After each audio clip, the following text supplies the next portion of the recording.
கதை கேட்ட போது எனக்கு நான் அவர்கிட்ட கேட்டேன், உங்க லைஃப்ல நடந்ததா இல்ல உங்களுக்கு தெரிஞ்ச யாருக்காவது நடந்ததா இல்ல உங்க கற்பனை கதையானு, இல்ல என் ஊர்ல நடந்த கதை அப்படின்னு. என்னுடைய நண்பருக்கு நடந்ததுன்னு. அப்ப நான் லொகேஷன் பார்க்கும்போது அந்த நபரையும் சந்திச்சேன். இது ஒருத்தரை சார்ந்து இல்ல, மொத்தம் ஒரு 3-4 பேரை சந்திச்சோம். 3-4 பேரை சந்திச்ச போது அவங்க அதோட வாழ்றது எனக்கு ரொம்ப ரொம்ப கஷ்டமாவே இருந்தது. அப்ப இந்த படம் கண்டிப்பா சொல்லணும் அப்படின்னா படம் முடிச்சிட்டோம். இது வெறும் வடகாடு மாவட்டத்தில் இருக்கிற ராணிப்பேட்டை பக்கத்துல இருக்கிற ஒரு கிராமத்துல மட்டும் நடக்கல, ஆல் ஓவர் இந்தியாவில் நடக்குது. நான் 2 நாளைக்கு முன்னாடி கூட நம்ம மீடியா நண்பர் தான் ஒருத்தர், அவர் வந்து போன் பண்ணாரு, இந்த ஏரியால உங்களுக்கு யாரையாவது தெரியுமா அப்படின்னாரு.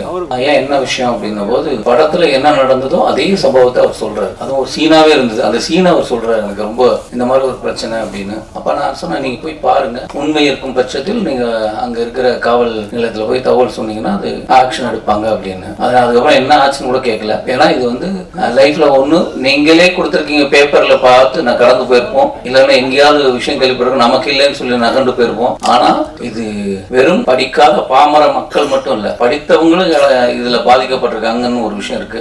அதனால இந்த படம் வந்து அவசியமா சொல்ல வேண்டிய ஒரு கதையா இருந்தது. அப்படிதான் இந்த படம் வந்தது. ரொம்ப ரொம்ப சந்தோஷம். இந்த படம் நடிச்சதுல எனக்கு ரொம்ப சந்தோஷம். மாறன் முக்கியமா சொல்ல வேண்டியது மாறன். அவர் அப்பதான் ஜே-பேபி பார்த்துட்டு ரொம்ப எமோஷனல் ஆச்சு. ஜே-பேபி படம் பார்த்ததுக்கு அப்புறம் தான் எனக்கு ரொம்ப ஒரு மாதிரி ஆயிடுச்சு. அவர்கிட்ட பேசினேன். அப்ப நான் சொன்னேன், நம்ம 2 சேர்ந்து கூட பயணிக்கிற மாதிரி ஒரு நல்ல கதை இருந்தா நம்ம பண்ணலாம்னு. அப்ப கேட்ட கதை இது. அப்ப இந்த கதையில ஒரு சின்ன கதாபாத்திரம் மாறன் இருந்தா நல்லா இருக்கும் அப்படின்னு. அப்ப அவங்க வந்து சொன்னாரு, இல்ல பட்ஜெட், நீ மாறன்கிட்ட பேசுங்க, கதை பிடிச்சா எல்லா நடிகர்கள் வந்து பணத்தை அதுக்கு அடுத்த படமா பார்ப்பாங்க, சொல்லுங்க என்ன. மாறன் கதை கேட்டு பிடிச்சது, அவர் சம்பளத்துக்கும் அதே இதுக்கு ஒத்துக்கிட்டாரு. மாறன் வந்து ஜே-பேபி மாதிரி இதுலயும் ஒரு அவர் எவ்வளவு காமெடி பண்றாரோ அதே நேரம் நம்மளை கலங்கவும் வச்சிருவாரு. ரொம்ப பிரமாதமா பண்ணியிருக்காரு. அதனால மாறன் எனக்கு வந்து இந்த டயத்துல நான் அவருக்கு நன்றியை தெரிவிச்சுக்கிறேன்.